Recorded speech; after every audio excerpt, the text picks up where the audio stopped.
Good morning. Hope all is going well for you. Another beautiful day. Real thankful for sometimes the simple things, like just a beautiful sunshine and a morning on this Holy Week, this Passion Week. Again, I'm Pastor Rick.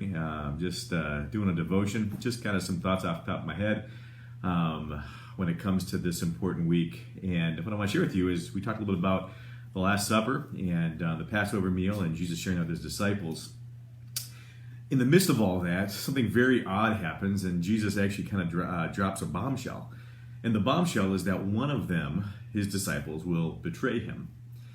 Now, we don't realize it, but betrayal happened all the time back then, as it happens even today. My guess is even you have a story of some level of betrayal. Of course, I have stories being hurt, and that's just part of life. It's a difficult part, though, of life.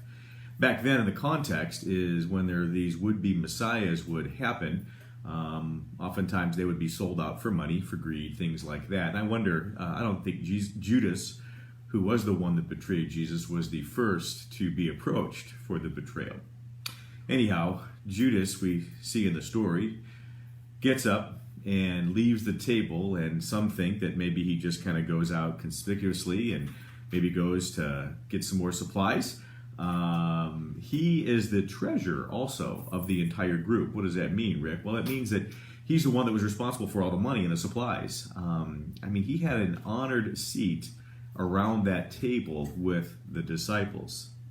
Think about it. Judas was picked through a lot of prayer through Jesus, that same time in which he picked the other disciples. But the question is this: how could Judas betray the Son of God? Some think maybe he was money hungry, but you could make the argument that the 30 pieces of silver that he received actually wasn't that much. Some think that maybe he was delusional from the standpoint, or disillusioned, I should say, that he thought that he should have came in and destroyed Rome at that point in time, or overtook Rome.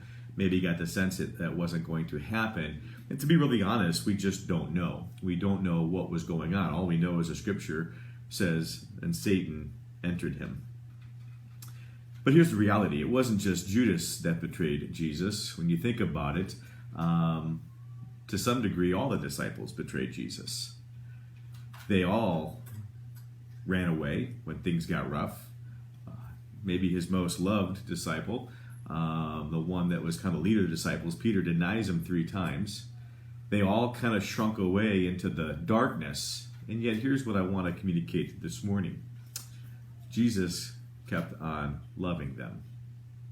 Jesus kept on loving them. They're not the only ones who betrayed Jesus.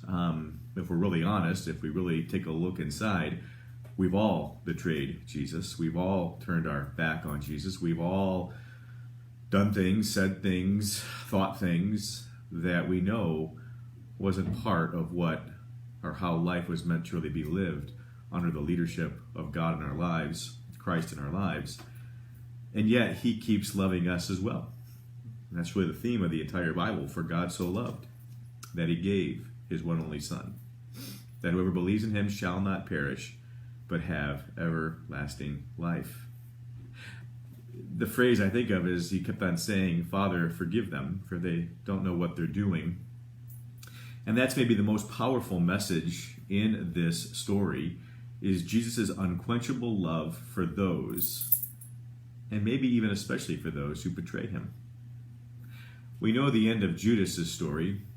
I still wonder if at that last moment, clinging to his last breath, if he cried out for forgiveness. I'm convinced if he did, I'm sure Jesus gave it to him, but we don't know that. We also know Peter, also one who betrayed Jesus and denied him 3 times, when confronted finally through grace and the love of Christ, with his humility, accepted that love, accepted that forgiveness. And again, the most powerful message that maybe Jesus was trying to communicate then and now is his unquenchable love for those who betray him, for those who let him down, for those who make mistakes, the Judases, the Peters, the Ricks, the you. Father, forgive them.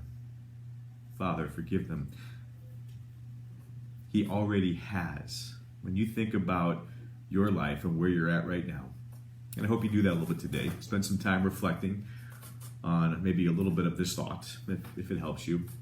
Knowing that if there's anything in your past or anything in your current that you feel shame, you know it's not right, know that there's no ritual to go through, know that there's no religious means. It's just like simply saying, I'm sorry, God. And the Bible teaches if we confess our sin, he is faithful and just and will forgive us all of our sin. 1 John 1:9.